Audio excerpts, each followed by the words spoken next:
ட்ரம்பை சமாளிப்பது ஜுஜுபி. மோடிக்கு நான் சொல்லித் தரேன். இந்தியாவுக்கு வரும் இஸ்ரேல் பிரதமர். பாலஸ்தீன விவகாரத்தில் இஸ்ரேல் பிரதமர் பெஞ்சமின் நெதன்யாகுவின் பெயர் பயங்கரமாக அடிவாங்கி இருக்கின்றது. இந்த நிலையில் இந்தியா அமெரிக்கா உறவை சமாளிக்க நேரடியாக மோடியை சந்தித்து பேச இந்தியா வரவுள்ளதாக நெதன்யாகு கூறியுள்ளார்.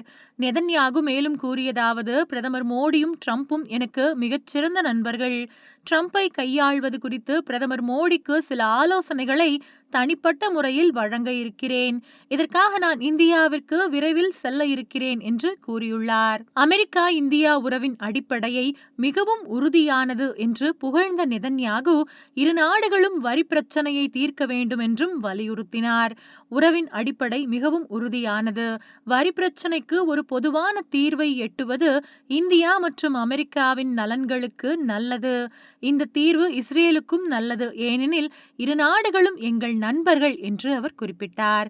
இந்த வார தொடக்கத்தில் ரஷ்யா கச்சா எண்ணெயை தொடர்ந்து இறக்குமதி செய்ததற்கான தண்டனையாக இந்திய ஏற்றுமதிகள் மீது கூடுதலாக 25% சுங்க வரியை ட்ரம்ப் அறிவித்தார்.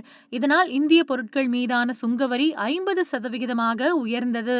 பிரேசிலை தவிர்த்து ட்ரம்பின் புதிய பட்டியலில் இதுவே அதிகபட்ச சுங்கவரி விதிப்பாகும். அமெரிக்காவின் இந்த அநியாயமான, நியாயமற்ற மற்றும் பொருத்தமற்ற நடவடிக்கையை இந்தியா கண்டித்துள்ளது. இதனால் ஜவுளி மற்றும் கடல்சார் ஏற்றுமதி போன்ற பல துறைகள் பாதிக்கப்படும்.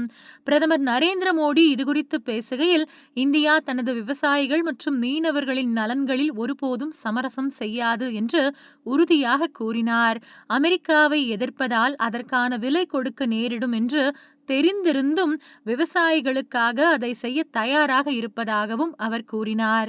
விவசாயிகளின் நலன் எங்களின் முதன்மையான முன்னுரிமை.